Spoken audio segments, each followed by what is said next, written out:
FC Barcelona Real സോസിഡാൽ മത്സരത്തിന് ശേഷം ഞാൻ ആദ്യം ചെയ്ത വീഡിയോയിൽ പറഞ്ഞിട്ടുണ്ടായിരുന്ന ഒരു കാര്യമാണ്, സത്യം പറഞ്ഞു കഴിഞ്ഞാൽ ബാഴ്സലോണ കളിച്ചത് റെഫറിമാർക്കെതിരെ ആയിരുന്നു എന്ന് തോന്നിപ്പോകുന്ന ഒരു മത്സരമാണെന്ന്. എൻ്റെ പൊന്നടാവേ, അതിനെ താഴെ വന്നിട്ടുള്ള കമൻറ്റുകൾ തോറ്റാൽ അംഗീകരിക്കാൻ പഠിക്കണം എന്നുള്ളതാണ് അവരെല്ലാവരും എനിക്ക് പറഞ്ഞു തന്നത്. അതുപോലെ തന്നെ റയൽ മാഡ്രിഡിന് എന്തോരം ഇതുപോലെ ഇൻസിഡൻറ്റ് ഉണ്ടായിട്ടുണ്ട് എന്നൊക്കെ പറഞ്ഞവരോട് എനിക്ക് പറയാനായിട്ടുള്ള ഒരു കാര്യം എന്ന് പറയുന്നത്, എന്തായാലും സ്പാനിഷ് ഫുട്ബോൾ ഫെഡറേഷൻ അവരുടെ റെഫറിങ് കമ്മിറ്റി ആയിട്ടുള്ള CTA എന്ന് പറയുന്ന കമ്മിറ്റി ഡിസൈഡ് ചെയ്തിരിക്കുന്നത് അന്നത്തെ മാച്ചിൻ്റെ റെഫറി ആയിട്ടുള്ള ജീസസ്, ദൈവത്തിൻ്റെ പേരും വെച്ച് ഇറങ്ങിയേക്കാണ്.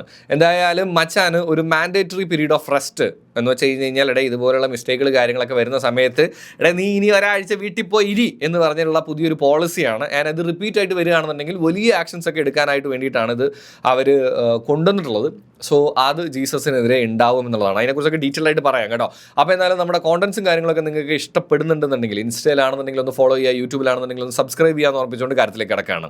അപ്പോൾ ഈ മത്സരത്തിൻ്റെ വീഡിയോ ചെയ്ത സമയത്ത് ഞാൻ പലപ്പോഴും പറഞ്ഞതാണ്, അതായത് ഈ ക്രോസ് ബാർ ചലഞ്ചും അല്ലെങ്കിൽ പോസ്റ്റിലടിച്ച് പോയ കേസൊന്നുമല്ല, പല ഡിസിഷൻസിലും പുള്ളിക്കാരൻ ബാഴ്സയ്ക്കെതിരെ തന്നെ ആയിരുന്നു എടുക്കുന്നത് എന്നുള്ളത് വളരെ എവിഡൻ്റ് ആയിരുന്നു. ആൻഡ് അത് ഞാൻ എൻ്റെ വീഡിയോയിൽ ഇൻക്ലൂഡ് ചെയ്തപ്പോഴേക്കും എൻ്റെ അമ്മോ എവിടെ നിന്നില്ലാത്ത ഉപദേശങ്ങളായിരുന്നു എനിക്ക് വന്നുകൊണ്ടിരുന്നത്.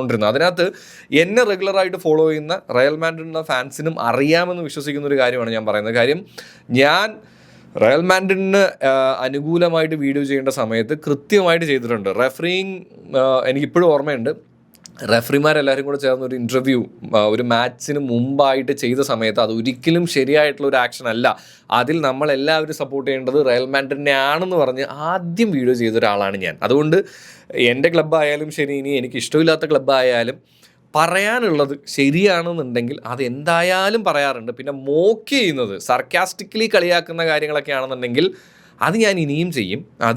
അതാണല്ലോ ഫുട്ബോളിൻ്റെ ഒരു രസം. അതല്ലാതെ ഇന്ന് വരേക്കും റയലിന് ശരിയെന്നുള്ളൊരു വിഷയത്തെ തെറ്റാണ് എന്ന് പറഞ്ഞ് മറ്റുള്ളവർ ചെയ്യുന്നത് പോലെ ചെയ്യാൻ ഞാൻ ഒരിക്കലും ശ്രമിച്ചിട്ടില്ല എന്ന് വിശ്വസിക്കുന്ന ഒരാളാണ് ഞാൻ.